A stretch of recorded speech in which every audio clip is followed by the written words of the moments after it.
ఈ మధ్య AI tools వచ్చిన తర్వాత డేటా అనాలిసిస్ కూడా మొదలైంది. మనం ఆన్లైన్లో ఏం చూశామో, ఏం చేశామో తెలుసుకొని మన గురించి అంచనా వేయడం జరుగుతోంది. ఇది మరింత ప్రమాదానికి కారణమవుతోంది. మనం నిత్యం వాడుతున్న chat GPT, Google Gemini, Microsoft Copilot ఇలాంటి బాట్స్లో డేటా రికార్డ్ అవుతుంది. మనం చాట్ చేసిన ప్రతి సెషన్ రికార్డ్ అవుతోంది. మా ఏఐ ఇంజిన్స్ని మరింత ఇంప్రూవ్ చేసేందుకు ఈ డేటా కావాలి అని చెబుతూ మన పర్సనల్ టాక్స్ అన్నిటినీ వీళ్లు స్టోర్ చేస్తున్నారు. ఏఐ వల్ల మరికొన్ని కొత్త ప్రమాదాలు వచ్చాయి.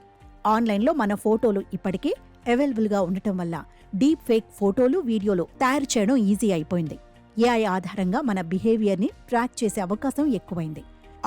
ఆన్లైన్ అంటూ సౌకర్యం పేరుతో మన వ్యక్తిగతమైన సమాచారాన్ని ఎప్పుడైతే అక్కడ ఉంచామో ఆ క్షణం నుంచే మన ప్రైవసీ దెబ్బతినే ప్రమాదం ఏర్పడింది. ఒకప్పుడు ఇంటర్నెట్లోకి వెళ్లాలంటే పీసీ ఆన్ చేస్తేనే సాధ్యం.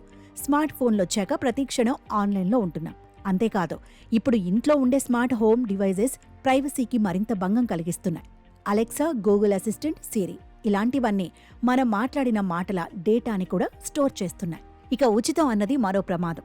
ఆన్లైన్ సౌకర్యం ఫ్రీగా కావాలనుకుని పబ్లిక్ వైఫైలు వాడేవాళ్లు తమ ప్రైవసీని మరింత ప్రమాదంలో పెట్టుకుంటున్నారు. పబ్లిక్ వైఫై వాడితే మన డేటా హ్యాకర్ల చేతులకు చిక్కే అవకాశం మరింత ఎక్కువ.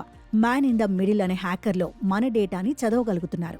ఫైనల్ గా చెప్పేదేంటంటే, చిన్న చిన్న సైబర్ నేరగాళ్ల దగ్గర నుంచి పెద్ద పెద్ద టెక్ కంపెనీ వాళ్ల వరకు అందరూ మన పర్సనల్ డేటాతోనే ఆటలాడుతున్నారు. మరి వ్యక్తిగత ప్రైవసీకి ప్రమాదం ఏర్పడ్డా ఇలాంటి క్లిష్ట సమయంలో ఏంటి పరిష్కారం అంటే అదే ఎయిర్ గ్యాప్డ్ డివైజెస్ అని అంటున్నారు ఎక్స్పర్ట్స్. మీరే ఆలోచించండి. ఎంతో మంది మన ప్రైవేట్ సమాచారం మీద కన్నేస్తూ ఉండొచ్చు, కానీ అసలు మనం ఆన్లైన్కి కనెక్ట్ కాకపోతే మన డేటాని వాళ్లు తెలుసుకోలేరు కదా. మనం ఇవ్వనిదే మన సమాచారాన్ని దుర్వినియోగం చేయలేరు కదా. అందుకే ఇకపై మనం ఆన్లైన్కి కనెక్ట్ అయ్యే సిస్టమ్స్ కాకుండా ఎయిర్ గ్యాప్ డివైజెస్ వాడుకోవడం అలవాటు చేసుకోవాలి అంటున్నారు ఎక్స్పర్ట్స్. అసలు ఇంటర్నెట్తో కనెక్షన్ లేని డివైజుల వాడకం ఇదే ఇప్పుడు సరికొత్త ట్రెండ్గా ఆవిర్భవిస్తోంది. మరి ఆన్లైన్ సౌకర్యం ఎలా అంటే ఒక మధ్య మార్గం ఉందంటున్నారు.